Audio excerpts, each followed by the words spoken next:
আল্লাহর আরেক বান্দা ডাক দিবে, ভাই আপনি কিয়ামতের এই কঠিন দিনে কঠিন ময়দানে এত দৌড় পাচ্ছেন কেন?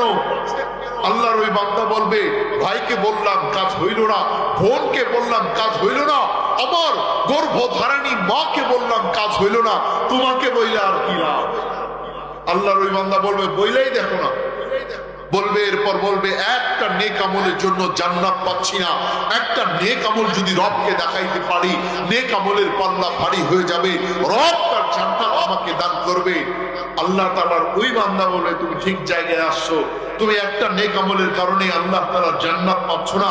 আমি আমার সারা জীবনে কেবলমাত্র শুধুমাত্র করেছি মাত্র একটা নেক আমল, আর কোনো নেক আমল করি নাই। এই একটা নেক আমল দিয়ে তো আল্লাহ তাআলার জান্নাত পাওয়া যাবে না।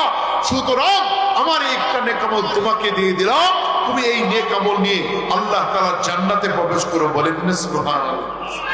এই একটা নেক আমল নিয়ে আল্লাহ তাআলার দরবারে হাজির হবে। আল্লাহ তাআলাকে বলবে, আল্লাহ নেক আমল তো নিয়ে আসলাম, আপনি আপনার জান্নাত আমাকে দান করেন। আগে আল্লাহ তাআলা বলবে, আগে তো ওই ব্যক্তিকে নিয়ে আসো যে ব্যক্তি এই কঠিন দিনে তোমাকে একটা নেক আমল দিল। ওই বান্দা ডেকে আনবে, তাকে জিজ্ঞেস করা হবে, তুমি কেন তাকে একটা নেক আমল দিলা? আল্লাহর ওই বান্দা বলবে, আল্লাহ আমি তো আপনার নাফরমান ছিলাম, আপনার এই বান্দাটা কেবলমাত্র শুধুমাত্র একটা নেক আমলের কারণে জান্নাত পাচ্ছি না। আমি তো করেছি মাত্র একটা নেক আমল, এই একটা নেক আমল দিয়ে তো আপনার জান্নাতে যেতে পারবো না।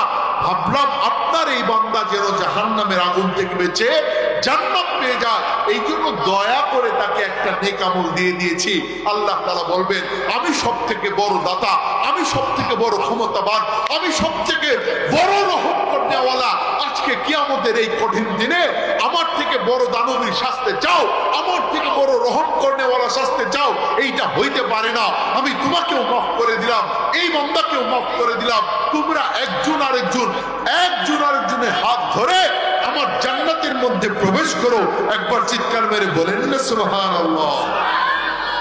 নেক আমল দরকার আছে না নাই?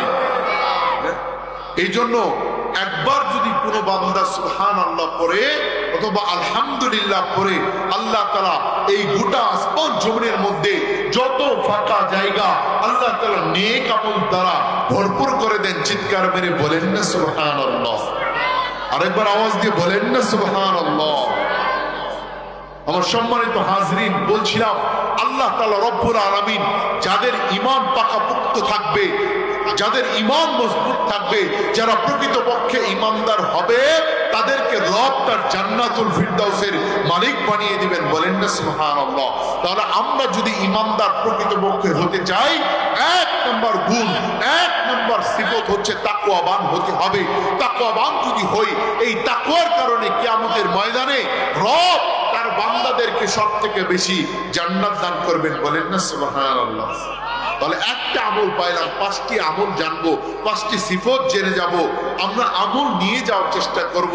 মনে রাখবেন, আপনাদেরকে জিজ্ঞেস করব, যদি উত্তর দিতে পারেন ইনশাআল্লাহ আপনাদেরকে সান্ত্বনামূলক পুরস্কারও দেওয়ার চেষ্টা করব ইনশাআল্লাহ। আমার সম্মানিত হাজরিন, আমার ভাই, আমার বন্ধু, 1 নম্বর সিফত তাকওয়া। এরপরে সিফত 2 নম্বর হচ্ছে কুরআনুল কারীমের তেলাওয়াত করা। আল্লাহ তাআলা বলেন, ইন্নামাল মুমিনুনাল্লাযীনা ইযা যুকিরাল্লাহু ওয়াজিলাত কুলুবুহুম ওয়া ইযা তুলিয়াত আলাইহিম আয়াতুহু যাদাতহুম ঈমানা। আর যখন প্রকৃতপক্ষে ঈমানদারদের সামনে আল্লাহ তাআলার কালাম তেলাওয়াত করা হয়, এই কালামের তেলাওয়াত শোনার কারণে ঈমানদারদের ঈমান বাড়তে থাকে, ঈমানদারদের ঈমান বাড়তে থাকে, ঈমানদারদের ঈমান মজবুত হইতে থাকে। বলেন না সুবহানাল্লাহ।